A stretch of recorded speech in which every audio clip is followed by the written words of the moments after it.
Qui suivent les médias, ils savent que ce pont a passé à peu près 11 mois à Matadi parce que l'ancien pont ne pouvait pas supporter la charge des 80 tonnes de transformateurs.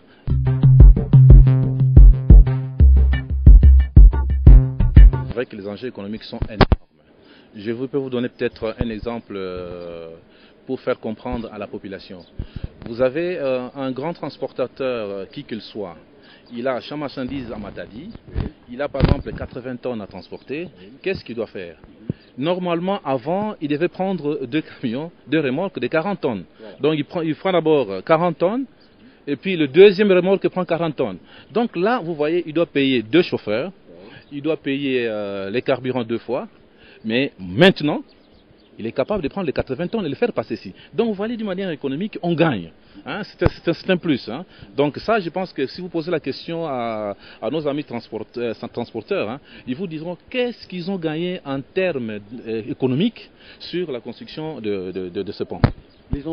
Les retombées économiques sont majeures pour ce pont, monsieur l'ingénieur. Mais il y a une autre préoccupation, les gens se demandent quand même, pour ce qui est de l'entretien. Comment la CGT va s'organiser pour que le pont soit toujours entretenu? Bon, vous avez raison.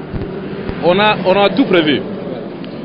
Vous savez que le président de la République, le gouvernement, les ministères sectoriels, notamment les ITPR, ils ont tout prévu. Donc pour le moment, on a mis en place une institution qui s'appelle le FONER. Voilà. Donc le FONER, en fait, a un budget qui va nous servir de faire l'entretien de tous les réseaux routiers que nous, on aura mis en place. Le FONER aura l'argent?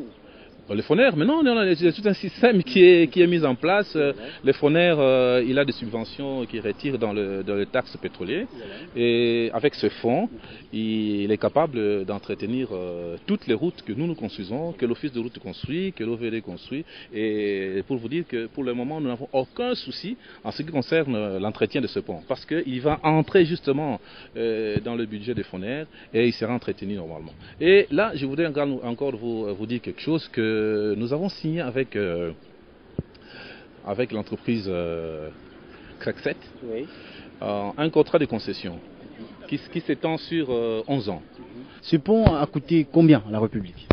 Je dois vous dire une chose, que le pont, si vous le prenez en lui tout seul, hein, il a coûté à peu près 20 millions de dollars. Ça, on doit peut-être vous le dire, parce que c'est un pont qui est moderne. Les Congolais doivent être fiers de ce que le président de la République a initié comme programme. Pour le moment, les gens ne seront plus complexés. Nous avons choisi le métier de la construction, mais je dois vous dire que nous avons terminé les études. On n'a jamais eu l'occasion d'appliquer ce que nous avons appris à l'école. Tout simplement parce qu'on n'avait pas cette opportunité. Aujourd'hui, je pense que, si on peut le dire, nous ingénieurs, nous techniciens, nous sommes le plus gâtés de la République. Parce que le chef de l'État nous a donné au moins l'occasion de pouvoir nous exprimer valablement à travers des programmes comme celui-ci. Alors, en ce qui concerne le pont, les Congolais doivent être fiers. Maintenant, ils ne seront plus complexés. Ils peuvent aller dans n'importe quel pays, ils ne seront plus étonnés de voir des ouvrages comme celui-ci.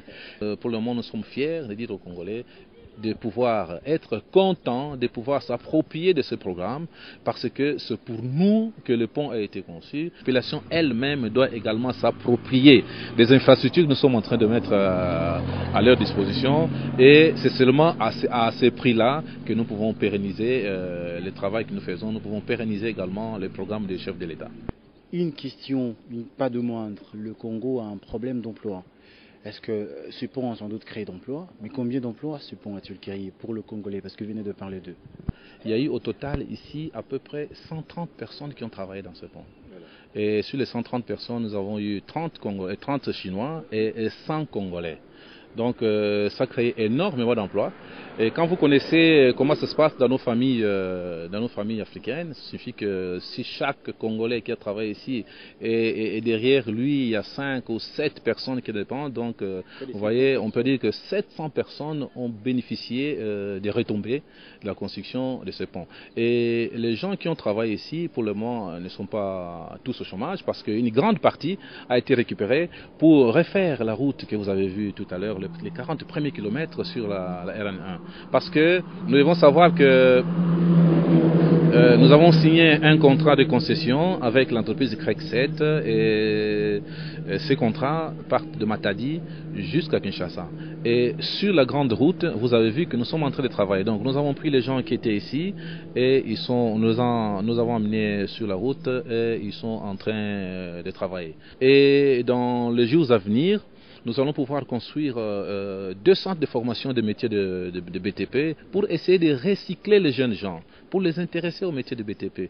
Dès que les 2 centres de formation en métier de bâtiment seront mis en place et dès que nos amis chinois vont nous envoyer des experts pour venir encore apprendre à nos amis congolais comment on fait le travail, et je pense que les choses iront beaucoup plus mieux.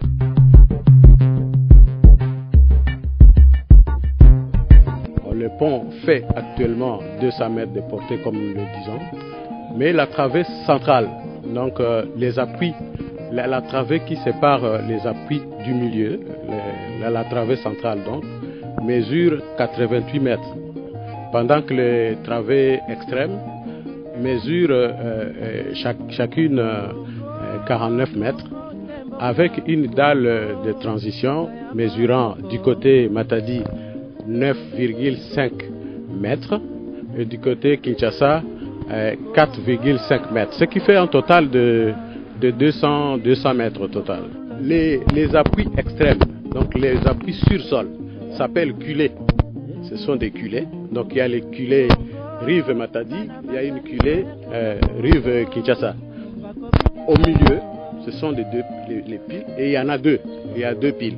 Les appuis intermédiaires, on les voit, il y en a 2. Hein? C'est ce que vous avez appelé pieds, mais ce sont des piles. Je disais que la pile côté Matadi mesure une hauteur de 14 mètres. Donc de là au-dessus jusque là où il y a l'eau, ça fait 14 mètres. Il faut retenir également que ces piles ont été fondées au îlet Assise à 8 mètres de profondeur. Donc on a dû creuser pour aller couler la semelle, donc la fondation de la pile à 8 mètres de profondeur.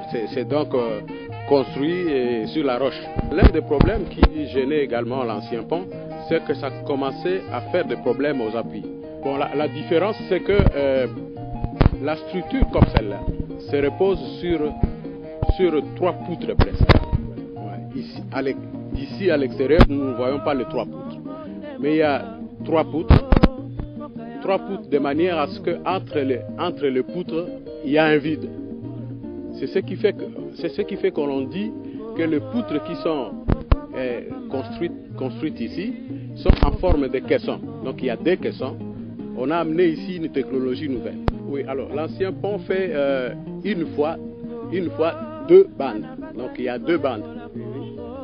Une bande pour le sens aller et une bande pour le sens retour.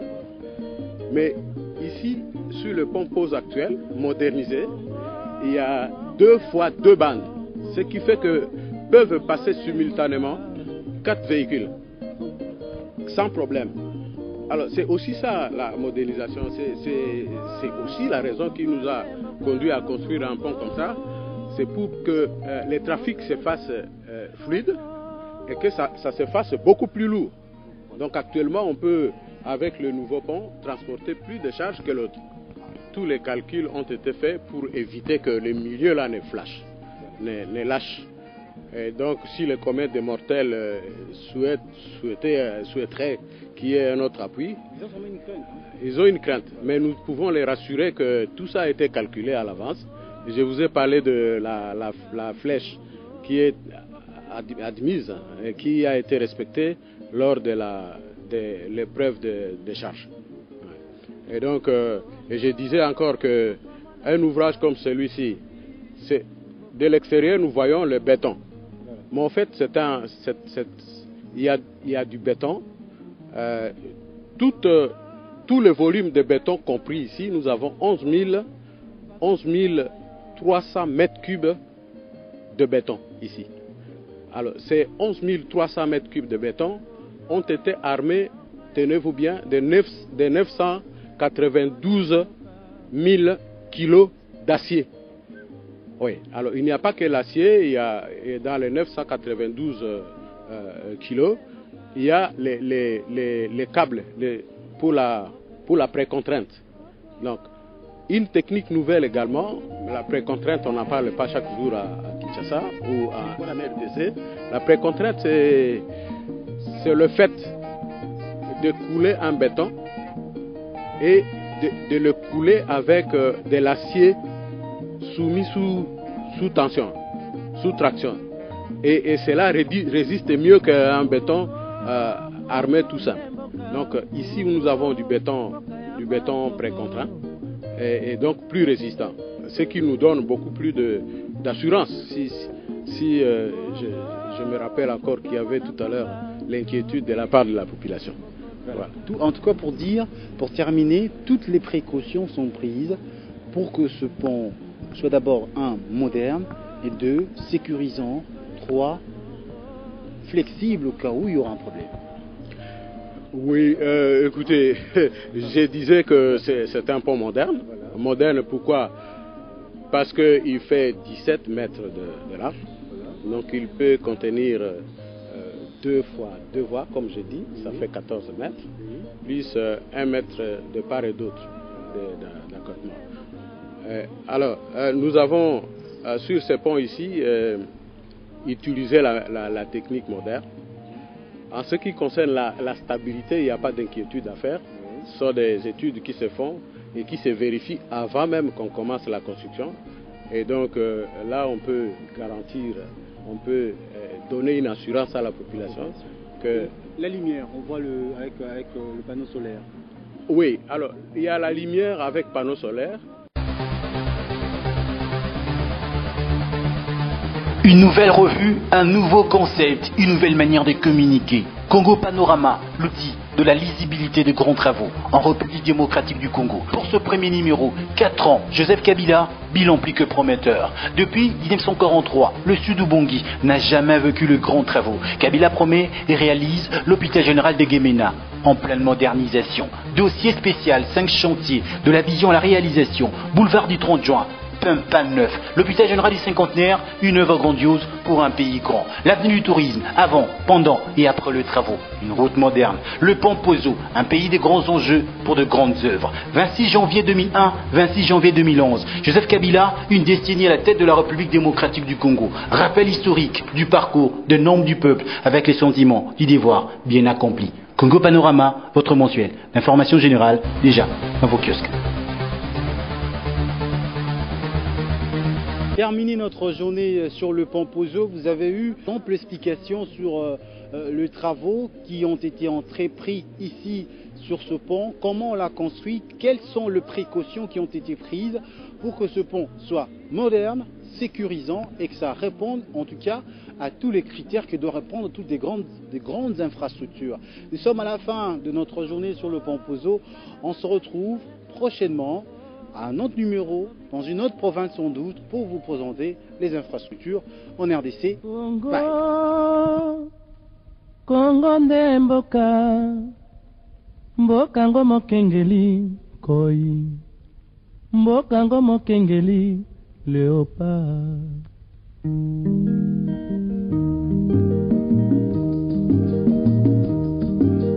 Mikolo tosekelaki na mosolo ya mboka Congo ekoki, tofungwani misolelo